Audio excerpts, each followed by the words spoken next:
말씀을 보겠습니다. 오늘 말씀은 누가복음 3장 1절에서 14절까지 말씀입니다. 누가복음 3장 1절에서 14절까지 말씀입니다. 제가 읽겠습니다. 디베리오 황제가 통치한 지 15해 곧 본디오 빌라도가 유대의 총독으로 헤롯이 갈릴리의 분봉왕으로 그 동생 빌립이 이두레와 드라고니 지방의 분봉왕으로 루사니아가 아빌레네의 분봉왕으로 안나스와 가야바가 대제사장으로 있을 때에 하나님의 말씀이 빈들에서 사가랴의 아들 요한에게 임한지라. 요한이 요단강 부근 각처에 와서 죄사함을 받게 하는 회개의 세례를 전파하니 선지자 이사야의 책에 쓴 바 광야에서 외치는 자의 소리가 있어 이르되 너희는 주의 길을 준비하라. 그의 오실 길을 곧게 하라. 모든 골짜기가 메어지고 모든 산과 작은 산이 낮아지고 굽은 것이 곧아지고 험한 길이 평탄하여질 것이요 모든 육체가 하나님의 구원하심을 보리라 함과 같으니라. 요한이 세례받으러 나오는 무리에게 이르되 독사의 자식들아 누가 너희에게 일러 장차올 진노를 피하라 하더냐. 그러므로 회개에 합당한 열매를 맺고 속으로 아브라함이 우리 조상이라 말하지 말라. 내가 너희에게 이르노니 하나님이 등이 이 돌들로도 아브라함의 자손이 되게 하시리라. 이미 도끼가 나무 뿌리에 놓였으니 좋은 열매 맺지 아니하는 나무마다 찍혀 불에 던져지리라. 무리가 물어 이르되 그러면 우리가 무엇을 하리이까?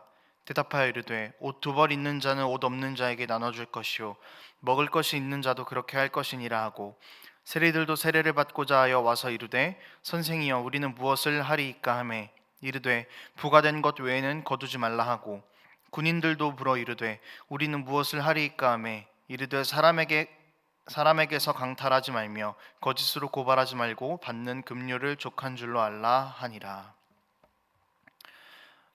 교회 안에서 회개라는 단어는요 뗄래야 뗄 수가 없는 단어입니다. 기본적으로 죄라는 가장 큰 줄기가 교회 안에 있기 때문에 회개는 이것과 당연히 뗄 수 없는 것이죠. 회개는 소극적인 부분에서 적극적인 부분까지 넘어갈 수 있어야 합니다. 그럴 때 우리가 이것을 참된 회개라고 이야기합니다.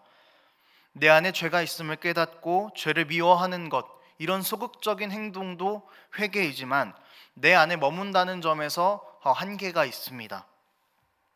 이것에 좀 더 더해서 우리가 죄를 미워했다면, 뉘우쳤다면 적극적으로 죄를 멀리하는 생활의 변화까지 이뤄낼 수 있어야 합니다. 오늘 회개에 대해서 함께 말씀을 나누려고 합니다. 세례 요한이 처음에 등장해서 전했던 말이 회개하라라는 말이었습니다. 오늘 본문을 통해서 세례 요한이 이야기하고 있는 회개가 무엇일지, 그리고 이것을 우리 삶에 어떻게 적용할 수 있을지를 함께 나누려고 합니다. 여러분, 회개는요 우리의 생각 안에 있는 소극적인 것들을 넘어서는 것입니다. 우리는 내가 내 안에 있는 죄를 회개하고 죄사함을 받았음까지만 회개로 생각하는 경우들이 있습니다. 하지만 회개는 반드시 적극적인 부분을 포함합니다. 오늘 본문에서 세례 요한이 이 적극적인 회개까지 나아가야 하는 것을 잘 말해주고 있습니다. 광야에 있는 세례 요한에게 무리들이 갑니다. 그러자 세례 요한은 이들에게 회개에 합당한 열매를 맺으라 라고 이야기하죠. 그러면서 무리들에게 너희가 아브라함의 자손이라고 말만 하지 말라라고 이야기합니다. 이것은 세례 요한에게 나와왔던 무리들이 어떤 생각을 가지고 있었는지를 말해줍니다. 유대인들은 자신의 삶이 어떻든지 간에 상관없이 나는 유대인이다 라는 자존심 하나로 사는 사람들이었습니다. 나는 하나님의 선택받은 백성이다, 선민이다 라는 생각으로 사는 사람들이었죠. 하나님의 말씀대로 행하는 삶의 모습들은 전혀 그들의 삶에 담겨 있지 않고 하나님의 백성으로서의 의무는 다하지 않고 하나님의 백성이라는 그 권리만 주장하고 있는 자들이 세례 요한에게 나온 것이고, 그리고 요한은 그들에게 회개에 합당한 열매가 없다라고 이야기한 것입니다.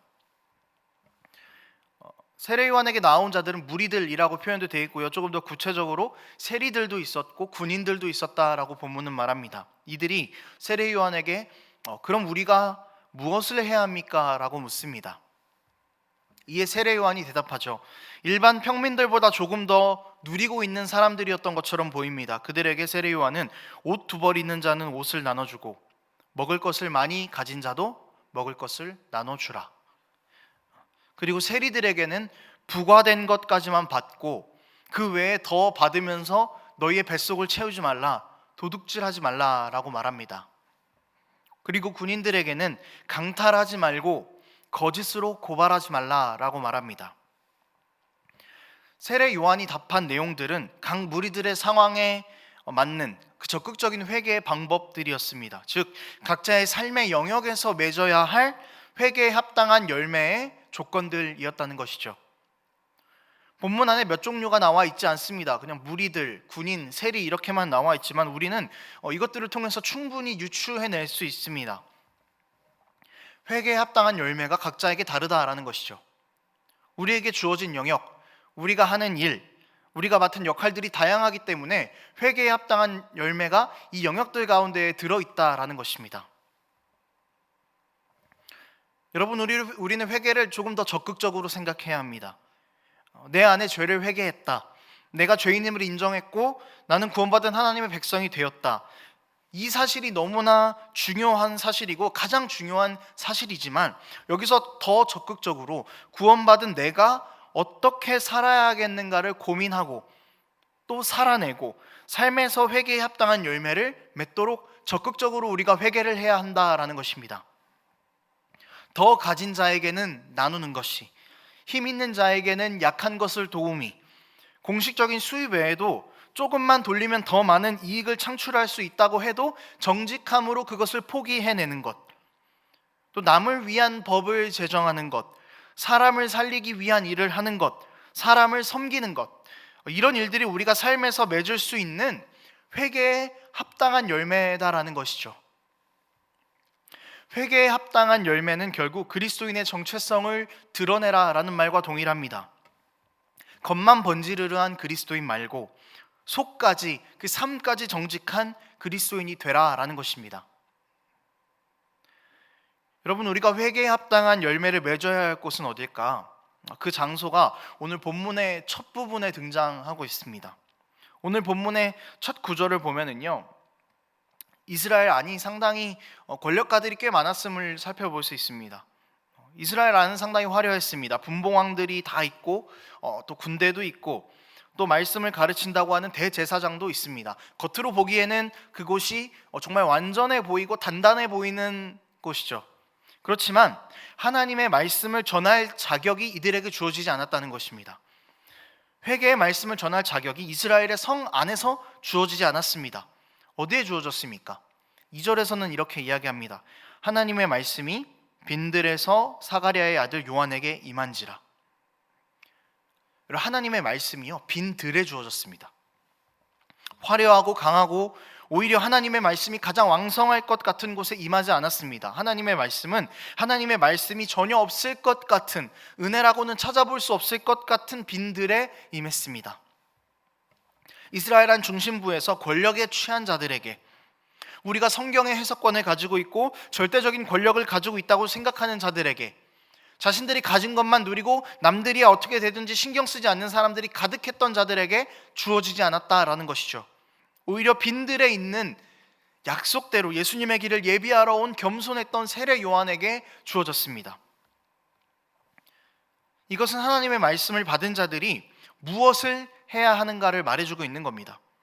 회개에 합당한 열매를 맺어야 할 곳이 어디인지를 이야기하고 있는 것이죠. 여러분, 우리가 회개의 열매를 맺어야 할 곳은 본문에서 나타난 이 말씀이 주어지지 않은 곳입니다. 세상인 것이죠. 너무 많은 종류의 사람들이 이 세상에 있습니다. 하나님을 전혀 모르는 사람, 자신만 생각하는 사람, 하나님을 믿는다고는 하지만 도무지 하나님을 믿는다는 생각이 들지 않는 행동을 하는 사람, 이기적인 사람, 권력에 취한 사람, 자신을 중심으로 세상을 돌리는 사람, 나 사는 거에만 관심이 있는 사람 등 정말 수많은 사람들이 이 세상에 있습니다.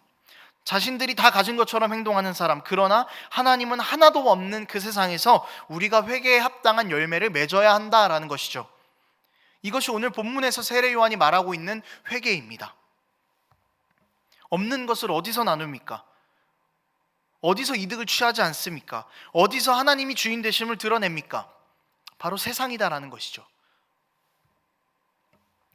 여러분, 우리는 구원받아 하나님의 백성입니다.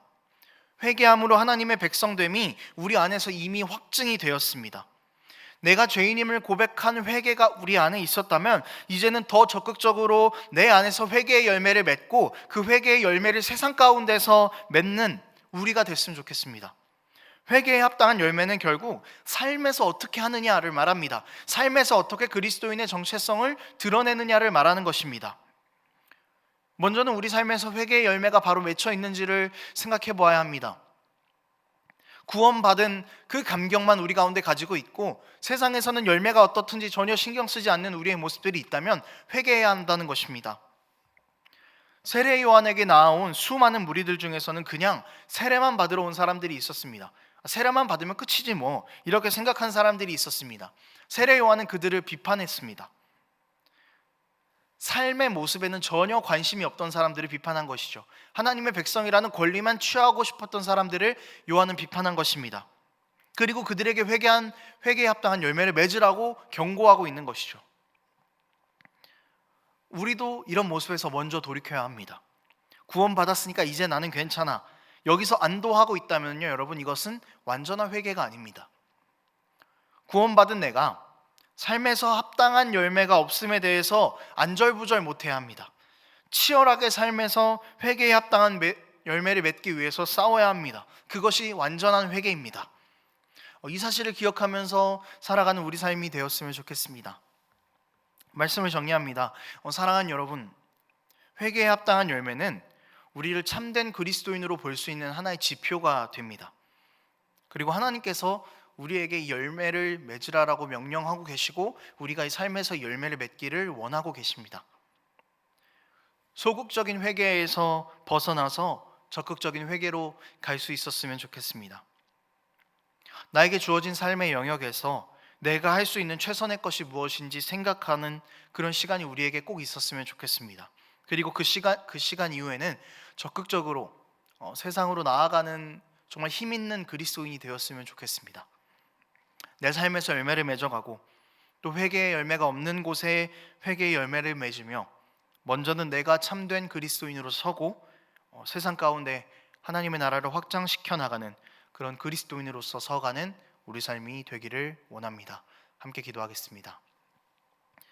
하나님 아버지, 구원받았다라는 그 기쁜 소식을 가지고 이제는 세상 가운데로 나아가길 원합니다. 소극적인 모습에서 더 나아가서 적극적인 모습으로 세상 가운데 나가 그리스도인임을 드러내고 하나님의 나라를 드러내고 회개에 합당한 열매를 맺는 우리 삶이 되기를 원합니다. 주님, 이 가운데서 우리에게 손해가 있겠지요. 우리 가운데에서 핍박이 있겠지요. 그러나 이 모든 것들을 다 이겨내면서 이 믿음의 선한 싸움을 끝까지 주님 다시 오실 그날까지 싸워나가는 우리들이 될 수 있도록 도와주시옵소서. 주님, 우리의 가장 큰 보람은 세상 가운데 그리스도인의 열매가 맺히는 것임을 반드시 기억하게 하시고 그저 우리의 탐욕과 욕심으로 인해서 나의 열매만 맺고 사는 그런 삶이 아닐 수 있도록 주님, 우리 삶을 붙잡아 주시옵소서. 우리를 끝까지 책임주실 주님을 믿사오며 감사드리며 예수님의 이름으로 기도합니다. 아멘.